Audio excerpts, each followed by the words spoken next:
Amidst rising concerns over unemployment and youth disillusionment, the Democratic Youth Federation of India held its 4th Dugli Divisional Committee Conference on Sunday morning.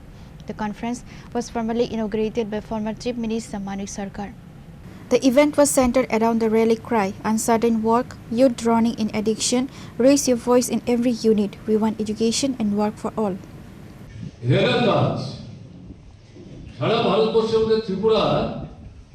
প্রথম 5টা রাজ্যের মধ্যে নিজে একটা স্থান করে নিয়েছিল। 85 থেকে 93-94 দিনের কাজ 100 দিনের মধ্যে ত্রিপুরা প্রতি বছর সংগঠিত করতে পারত।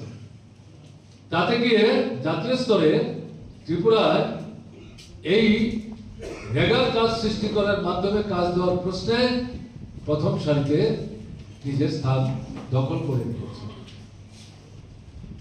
এই সরকার আসার পর 94-95 দিন কাজ দূরের কথা, এটা 26 থেকে 35 দিনের বেশি গড়ে এই কাজ এদের শাসনে সংগঠিত হয়নি এবং কাজের পর মজুরি পাওয়ার জন্য মাসের পর মাস শ্রমিকদের অপেক্ষা করতে হয় এবং যখন তারা ব্যাংক থেকে এই মজুরি আসার খবর পেয়ে এই মজুরি তুলবার জন্য যাচ্ছে, সেখানে গিয়ে দেখা যাচ্ছে বিজেপি দলের যারা মন্ডল নেতা, গ্রামের বিধানসভা কেন্দ্র ভিত্তিক তাদের যে কমিটি, গ্রাম সহ সভাপতি, তাকে যারা মন্ডল নাম দিয়েছে, বিশেষ করে গ্রামের যারা মন্ডল নেতা, তারা এই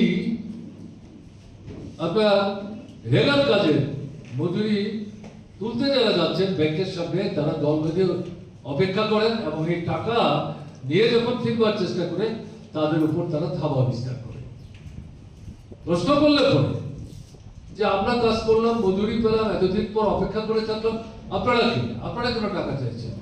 এবং সেখানে পাল্টা চোখ লাগিয়ে তারা সেখানে হুমকি দিতে অভ্যস্ত, তাহলে এটাই শেষ, আর কিন্তু কাজ নাই। কিন্তু যারা কাজ করেছেন তাদের কাছ থেকে শোনা কথা আমরা বলছি, এগুলি তৈরি করার কথা না। স্মরণ করছি গোটা পৃথিবী সহ আমাদের দেশ ও রাজ্যে শোষণহীন সমাজ গঠনের লক্ষ্যে মুক্তির আন্দোলন ও গণতন্ত্র রক্ষার সংগ্রামে শহীদের মৃত্যুবরণ করেছেন। Reported by Pranav from Agartala, Chini Khora.